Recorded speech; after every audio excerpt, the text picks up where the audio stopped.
கிறிஸ்துவுக்குள் மிகவும் பிரியமான அன்புக்குரிய தேவனுடைய பிள்ளைகளே, இந்த ஆசீர்வதிக்கப்பட்டதான இந்த நல்ல நேரத்தில் உங்களை நான் வாழ்த்துவதில் பெரும் மகிழ்ச்சி அடைகிறேன். இன்றைக்கு ஒரு வேத பகுதி நாம் தியானிக்கப் போகிறோம். சங்கீதம் 118வது சங்கீதத்திலே 22வது வசனம் இப்படியாக சொல்லுகிறது: வீடு கட்டுகிறவர்கள் ஆகாதென்று தள்ளின கல்லே மூளைக்கு தலைக்கல்லாயிற்று. இந்த வசனத்தை நாம் அநேக முறை வாசித்திருக்கிறோம், அநேக முறை படித்திருக்கிறோம். இந்த சங்கீதத்தை எழுதினவர் தாவீது என்று சொல்லி நாம் யூகிக்க முடிகிறது. எஸ்ரா புத்தகத்திலே 3ஆம் அதிகாரம் 10வது வசனத்தில் வாசிக்கும் பொழுது 2வது முறை திருச்சபையினுடைய ஆலயம் கட்டப்படும் பொழுது இந்த பாடல் எழுதினதாக சொல்லப்படுகிறது. அருமையானவர்களே, தாவீது இந்த இடத்துல அவன் சொல்லும் பொழுது வீடு கட்டுள்ள ஆகாதென்று தள்ளினக்கல். இன்றைக்கு எங்கு பார்த்தாலும் மற்றவர்களை தள்ளுகிற உலகத்திலே நாம் வாழ்ந்து கொண்டிருக்கிறோம். மற்றவர்களை உதாசீனப்படுத்துகிற உலகத்திலே வாழ்ந்து கொண்டிருக்கிறோம். இந்த வசனத்தை அவர் தன்னுடைய அனுபவத்திலிருந்து எழுதுகிறதை பார்க்கிறோம். ஒரு பக்கத்தில் பார்க்கும் பொழுது இந்த வார்த்தைகளை ஆண்டவராகிய இயேசுவுக்கு அடையாளமாக இந்த வார்த்தைகளை சொல்லுகிறதை பார்க்கிறோம். இயேசுவும் தம்முடைய ஊழிய நாட்களிலே மத்தேயு 21:42 ஆண்டவராகிய தேவன் அந்த வசனத்தை அங்கே குறிப்பிடுகிறதையும் பார்க்கிறோம். அதே போல் அப்போஸ்தலர் 4ஆம் அதிகாரம் 11-12 அப்போஸ்தலனாகிய பேதுரு, யோவான் எல்லாம் சேர்ந்து இந்த வார்த்தைகளை அங்கே ஆண்டவராகிய இயேசு கிறிஸ்துவை பற்றி சொல்லுகிறதையும் பார்க்கிறோம்.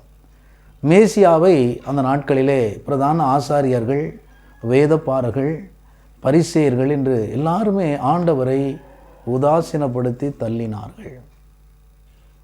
திருச்சபையை கட்டக்கூடியவர்கள் ஆண்டவராகி இயேசுவை வேண்டாம் என்று ஒதுக்கி தள்ளினார்கள்.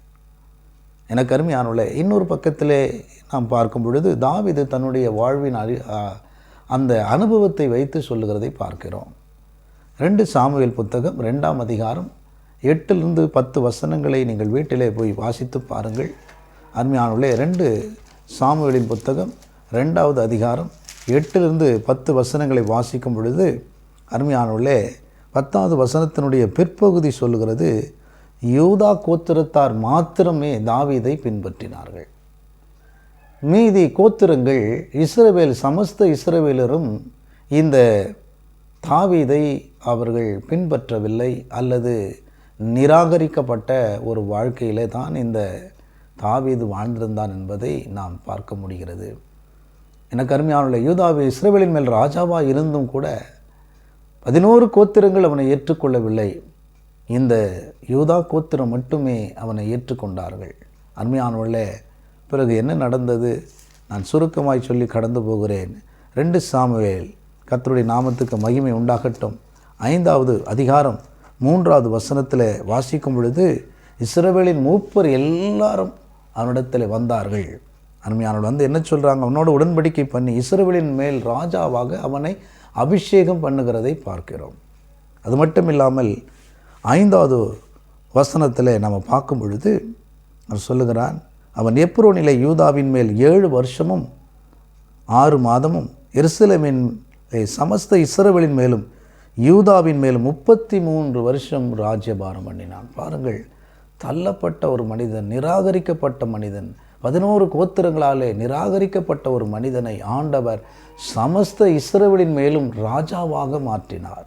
ஒருவேளை இந்த வார்த்தைகளை கேட்டுக்கொண்டிருக்கிற அருமையான தேவனுடைய பிள்ளைகளே, உங்களை கூட அநேக நிராகரித்து வேண்டாம் என்று ஒதுக்கி தள்ளி உங்களை வெறுத்து தள்ளப்பட்ட நிலையில் நீங்கள் இருந்தாலும் நிச்சயமாக ஒரு நாள் வரும் பொழுது அந்த வார்த்தை சொல்லுகிறது, மூளைக்கு தலைக்கல். அதாவது ஆங்கிலத்திலே சீஃப் கார்னர் ஸ்டோன் என்று சொல்லப்பட்டிருக்கிறது. அதுதான் முதன்மையாக இருந்தது. அந்த கல் தான் அங்கே அந்த கட்டிடத்தையே தாங்கி நிற்கக்கூடிய ஒரு பெரிய அந்த பாரங்களை சுமக்கிற, அல்லது அந்த கட்டிடத்தையே நிற்க வைக்கக்கூடிய அப்படிப்பட்டதான ஒரு கல்லாக மாறினதை போல இன்றைக்கு உங்களையும் ஆண்டவர் ஒரு நாள் நிச்சயமாக மாற்றுவார் என்பதில் சந்தேகமில்லை. இன்றைக்கு இருக்கிற நிலையை நீங்கள் பார்க்க வேண்டாம். எனக்கு அன்புள்ள இன்னொரு காரியத்தை கூட சொல்ல விரும்புகிறேன். நியாயாதிபதிகள் 11வது அதிகாரத்திலே அங்கே ஒரு மனிதனை குறித்து வாசிக்கும் பொழுது 1-3 வசனங்களை வாசிக்கிறோம். அங்கே எப்தா என்று சொல்லக்கூடிய ஒரு பராக்கிரமசாலி குறித்து வேதம் சொல்லுகிறது. எப்தா எனக்கு அருமையானவர்களே, நியாயாதிபதியாக ஆண்டவர் அவனை மாற்றினார். ஆனால் அவனுடைய முற்பகுதியை பார்க்கும் பொழுது அவனுடைய தாயின் சகோதரர்கள், அவனுடைய சொந்த பந்தங்கள் எல்லாம் அவனை துரத்தினார்கள் என்று வேதம் சொல்லுகிறது. அவனை வேண்டாம் என்று துரத்தி அடித்தார்கள். எனக்கு அருமையானவர்களே, கர்த்தருக்கு ஸ்தோத்திரம். அவன் போய் என்ன செய்கிறான்? கர்த்தருக்கு ஸ்தோத்திரம். அதிகாரங்களில் வாசிக்கும் பொழுது நியாயாதிபதிகள் 11வது அதிகாரத்தில் வாசிக்கும் பொழுது என்ன சொல்லுகிறது? கர்த்தருக்கு ஸ்தோத்திரம், கர்த்தருடைய நாமத்துக்கு மகிமை உண்டாகட்டும். அன்பானவர்களே, அந்த வசனம் சொல்லுது, கர்த்தருக்கு ஸ்தோத்திரம். அவன் போயிட்டு தன் சகோதரரை விட்டு ஓடிப்போனான். எனக்கு அருமையானவர்களே, தூரமாய் ஓடிப்போனான். அவனை துரத்தினார். 2வது வசனத்தினுடைய பிற்பகுதி, நீ அந்நிய ஸ்திரீயின் மகன் என்று சொல்லி அவனை துரத்தினார்கள். எங்களுடைய தகப்பன் வீட்டிலே உனக்கு சுதந்திரம் இல்லை என்று சொல்லி இந்த எப்தாவை அவர்கள் துரத்தி அடித்தார்கள். எனக்கு அருமையானவர்களே, தேவன் இந்த எப்தாவை கண்ணோக்கி பார்த்தார். துரத்தப்பட்ட இந்த எப்தாவை, வெறுத்து விடப்பட்ட, தூக்கி எறியப்பட்ட இந்த எப்தாவை கர்த்தர் கண்ணோக்கி பார்த்தார். தெய்வ பிள்ளைகளே, அப்படி பார்த்தபோது அந்த வசனத்தினுடைய கர்த்தருக்கு ஸ்தோத்திரம் 11வது அதிகாரத்தினுடைய கர்த்தருக்கு ஸ்தோத்திரம் 5வது வசனத்தை வாசிக்கும் பொழுது, அந்த ஜனங்கள் எல்லாரும் ஒரு நாள் அவனிடத்தில் வந்தார்கள். எப்தாவை நோக்கி ஒரு யுத்தம் வந்தவுடனே, கர்த்தருக்கு ஸ்தோத்திரம், அம்மோன் புத்திரர் இந்த இஸ்ரவேல் ஜனங்களுக்கு விரோதமாக யுத்தம் பண்ண வந்தபோது இவர்கள் எல்லாம் கூடி வந்து இந்த எப்தாவை பார்த்து சொன்னார்கள், நீ எங்கள் மேலே சேனாதிபதியாக இருக்க வேண்டும் என்று. பாருங்கள், துரத்தப்பட்ட ஒரு மனிதனை ஆண்டவர் சேனாதிபதியாக இருக்க வேண்டும் என்று யார் துரத்தினார்களோ அதே மக்கள் வந்து சொல்லுகிறதை பார்க்கிறோம். அது மட்டும் இல்லாமல் 8வது வசனம் சொல்லுகிறது, அங்கே வாசிக்கிறோம், அவன் சொல்லுகிறான், அந்த கேளையாத்தின் மூப்பர்கள் சொல்லுகிறார்கள், எங்கள் அனைவர் மேலும் நீ தலைவனாக இருக்க வேண்டும் என்று சொல்லி. அன்புக்குரியவர்களே, துரத்தப்பட்ட ஒரு மனிதனை, வெறுத்து விடப்பட்ட ஒரு மனிதனை, எங்கள் தகப்பன் வீட்டில் உனக்கு சுதந்திரம் இல்லை என்று துரத்தப்பட்ட எப்தாவை ஆண்டவர் பாருங்கள், அதே மனிதர்கள் சொன்னார்கள், நீதான் எங்கள் சேனாதிபதி, நீதான் எங்களுடைய தலைவன், நீதான் எங்களுடைய முதன்மையான ஆளாக இருக்க வேண்டும் என்று சொன்னார்கள்.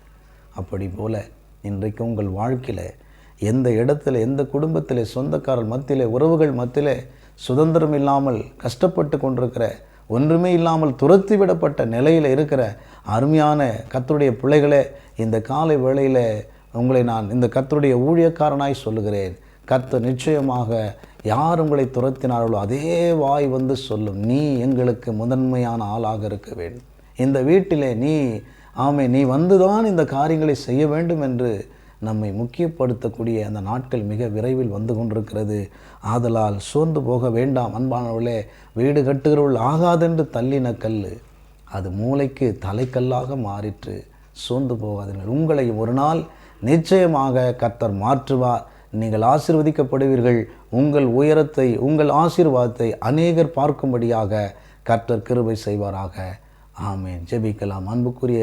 அன்புள்ள ஆண்டவரே, இந்த ஆசீர்வதிக்கப்பட்டதான வேளையிலே ஆண்டவரே வந்திருக்கிறதான இந்த வசனத்தை கேட்ட அத்தனை பிள்ளைகள் ஆண்டவரே நீங்கள் ஆசீர்வதிங்க. விசேஷமாக ஆண்டவரே மெய் துதிக்கிறோம்.